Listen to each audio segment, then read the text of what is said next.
Welcome to New TV Telugu. ఏపీలో రాజకీయాలు మరోసారి వేడెక్కుతున్నాయి. ఇటు వల్లభనేని వంశీ అరెస్ట్ సమయంలోనే అటు దెందులూరు నియోజకవర్గంలో ఆసక్తికర పరిణామాలు చోటు చేసుకుంటున్నాయి. టీడీపీ నేత చింతమనేని, వైసీపీ మాజీ ఎమ్మెల్యే అబ్బయ్య చౌదరి మధ్య రాజకీయ పోరు తీవ్ర స్థాయికి చేరింది. ఈ సమయంలో చింతమనేని చేసిన అనుచిత వ్యాఖ్యలు సోషల్ మీడియాలో వైరల్ గా మారాయి.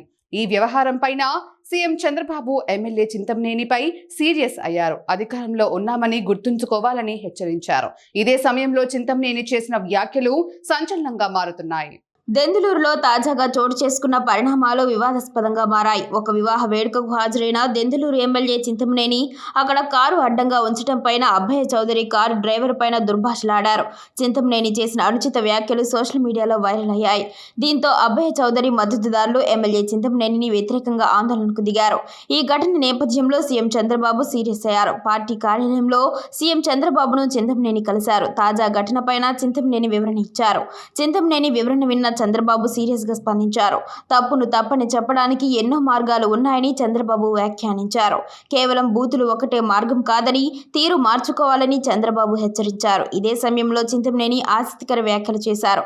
దెందులూరు ఘర్షణలో తన తప్పు ఉందని రుజువైతే రాజీనామాకు సిద్ధమని ప్రకటించారు. తన గురించి గంట అరగంట అంటూ మాట్లాడే అంబటి సర్టిఫికేట్ ఇస్తాడా అంటూ ఆగ్రహం వ్యక్తం చేశారు. సుకన్య సంచలన సర్టిఫికేట్ పొందిన అంబటి స్థాయి అందరికీ తెలుసని వ్యాఖ్యానించారు. నోరు ఉంది కదా అని ఆంబోతుల రంకెలు వేయడం ఇకనైనా మానుకోవాలని సూచించారు.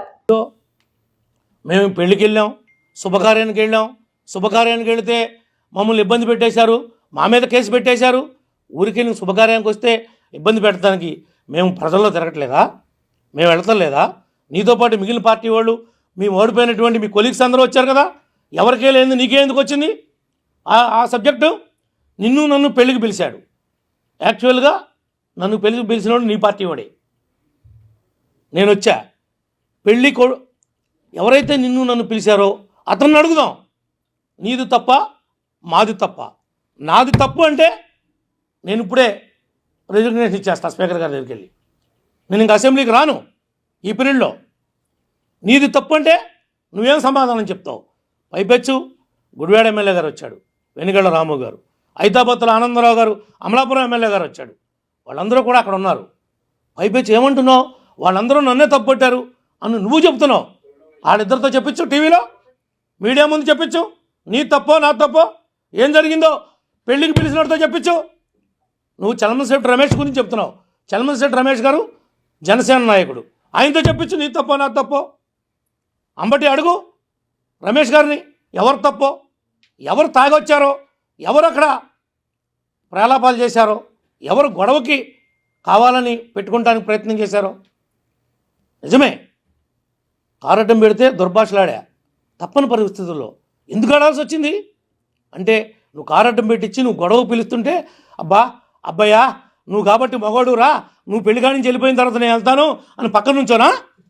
చెప్పురా బాబు, ఏదో నోరుంది కదా అని, చెప్పగలవు కదా అని మీడియా ముందుకు వచ్చి నువ్వు గంట అరగంట అని మాట్లాడేటువంటి వ్యక్తివి నువ్వు కూడా నా క్యారెక్టర్ గురించి మాట్లాడతావా అంటున్నావు. నీ గురించి అందరికీ తెలుసని. నా గురించి నిజంగా తెలుసు.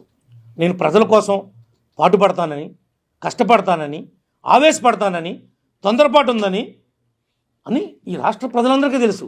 నువ్వు చెప్పేదేంటి? నా గురించి నాకు తెలుసు, రాష్ట్ర ప్రజానీకానికి తెలుసు, మా పార్టీ వాళ్ళకు తెలుసు, మా కూటమి నాయకులకు తెలుసు. నువ్వు నాకేంటి సర్టిఫికేట్ ఇచ్చేది? నీ గురించి ఉన్న సర్టిఫికేట్ గురించి చెప్పవే. అసలు నువ్వు గంట అరగంట గురించి ఇప్పుడు చెప్పావా? ఎందుకు మాట్లాడాల్సి వచ్చిందో? ఎందుకు ఆ విషయం మీద నువ్వు ఎవరు లేకపోయావు? కారణం ఏంటి? నీ మాటలు కావా ఇవి? నువ్వు మాట్లాడి కావా? ఏ సుఖాన్ని నువ్వు దొరకలేదా నీకు మాట్లాడటానికి? మా గురించే మాట్లాడుతున్నావు. డీజీపీ గారు మీరు ఇవ్వకపోతే అంటు చేల్తానంటున్నావు. ఆ రోజు నువ్వెందుకు తెలుగుదేశం వాళ్ళు వస్తే రిప్రజెంటేషన్ తీసుకొని ఆపావు? నువ్వు నేర్పిన సంస్కృతే కదా ఇది.